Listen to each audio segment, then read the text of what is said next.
Nah, kemudian siapa konsumen dari bapak atau ibu? Ini penting ya untuk mengetahui siapa konsumen dari bapak atau ibu. Dan ini tidak bisa hanya sekedar misalnya masyarakat sekitar atau konsumennya adalah anak muda misalnya. Nggak bisa sekedar itu doang. Kalau bisa ini lebih detail lebih baik gitu kan. Apakah di wilayah tertentu saja misalnya di DIY atau di Klaten, usianya berapa sampai berapa, terus jenis kelaminnya apa. Misalnya jenis kelaminnya laki-laki dan perempuan. Oke, gimana caranya bikin yang strategi pemasaran yang bisa dua-duanya. Usianya semua umur, kemungkinan besar susah kalau misalnya usianya pengen semua umur, pengen dari 0 sampai 64 tahun. Itu susah untuk membuat semua orang mau beli produk itu gitu kan. Jadi meskipun semua orang bisa beli produk itu, tapi pasti ada konsumen yang memang di range tertentu di usia sekian sampai sekian yang memang uh, akan menjadi pembeli utama gitu kan. Jadi paling besar itu porsinya dari usia tersebut yang memang akan membeli produk itu, dan itu harus ditetapkan dari awal seperti itu. Kemudian kalau misalnya produknya ada kaitannya dengan agama, bisa dilihat dari agamanya apa misalnya itu kan, atau perilakunya bagaimana seperti itu. Kalau misalnya di Kanopi Bajaringan itu kan perilakunya adalah orang menggunakan internet. Tadi sudah proven bahwa ada 100 sampai 1000 orang yang mencari Kanopi Bajaringan di Google. Artinya mereka yang memang melek internet gitu kan. Karena memang yang saya gunakan ya strategi digital marketing gitu kan. Jadi ya udah, yang menjadi target market saya adalah yang mereka melek internet. Terus kelas sosialnya misalnya apakah produknya menengah ke atas atau menengah ke bawah seperti itu, atau gaji berapa sampai berapa seperti itu juga akan berbeda.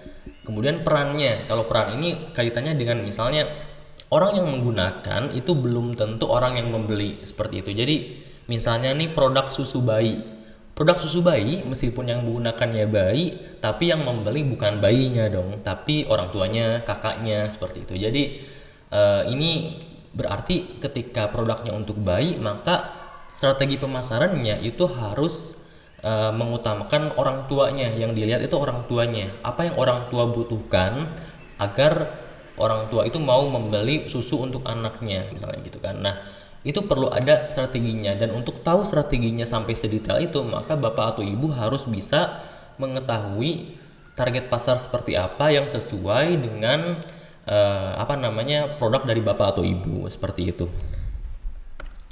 Nah, ini keunikan produk gitu kan. Nah, keunikan produknya ini dilihat dari banyak, ada 8 hal, tapi ini tidak harus semuanya digunakan untuk produk bapak atau ibu.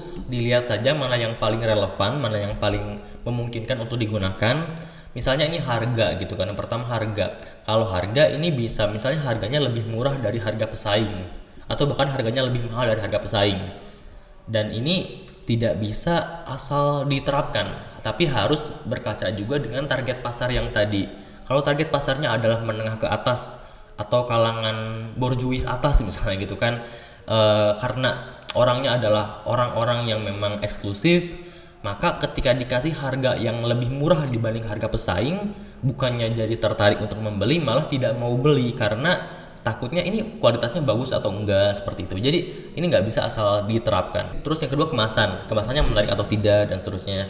Fungsi produknya, misalnya kemarin fungsinya di pesaing itu ada 5 fungsi misalnya, terus produk bapak ibu itu menambahkan 2 fungsi lain gitu kan, tapi fungsinya itu harus yang memang esensial ya, jangan yang orang ketika tidak ada fungsi itu, orang ya udah nggak apa-apa, nggak jadi lebih tertarik atau jadi lebih mendapatkan manfaat ketika ditambahkan fungsi terbaru tersebut gitu. Jadi memang harus fungsi yang berguna gitu, jangan fungsi yang asal-asalan.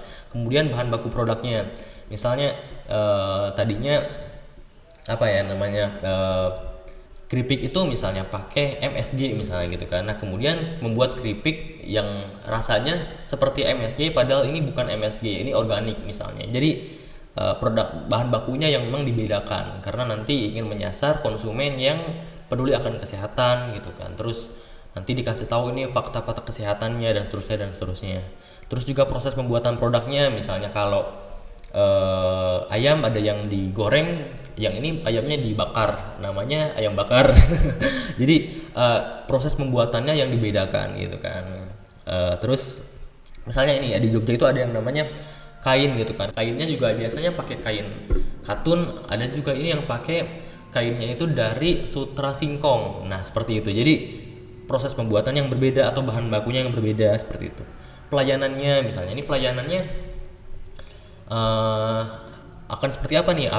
Apakah sekedar ramah doang atau misalnya 24 jam gitu kan, atau cukup ya 9 sampai jam 6 sore atau jam 5 sore itu udah cukup misalnya. Ini tergantung dengan produknya juga dan tergantung dengan siapa konsumennya. Misalnya kalau produknya itu apotek gitu kan, misalnya punya apotek dan kan apotek itu konsumennya nggak sekedar mereka itu belum tentu butuhnya itu di jam kerja. Bisa jadi ada orang yang sakit gitu kan butuh obat cepet tapi butuhnya itu di jam 11 malam, padahal rata-rata apotek itu tutup jam 9-10 malam misalnya. Makanya karena adanya kebutuhan itu buatlah apotek yang memang 24 jam misalnya gitu kan. Terus kualitasnya seperti itu. Keunikannya di situ. Atau di lokalitasnya. Kalau lokalitas itu maksudnya kayak misalnya apa ya? Bakso Malang gitu kan. Nah, ini lokalitas kan, jadi lokal. Unsur lokal yang diangkat. Bakso Malang gitu kan. Jadi bakso yang berasal dari Malang. Nah, orang yang suka bakso Malang ketika ditawarkan produk bakso Malang, maka dia akan suka dan kemungkinan besar akan membeli produk tersebut. Jadi tapi lain halnya kalau misalnya produknya itu bukan produk yang menjadi ikon atau jadi ciri khas dari kota tersebut. Misalnya di Malang itu tidak khas sate misalnya ya. Sate itu khasnya dari Madura. Nah, ada orang yang jualan sate khas Malang. Kemungkinan besar orang nggak mau beli atau nggak yakin nih belinya nih enak nggak ya sate khas Malang gitu kan, dibanding dengan sate khas Madura karena Madura sudah terkenal dengan sate yang enak seperti itu. Nah, ini lokalitas juga bisa diangkat ya, gudeg Jogja dan seterusnya dan seterusnya.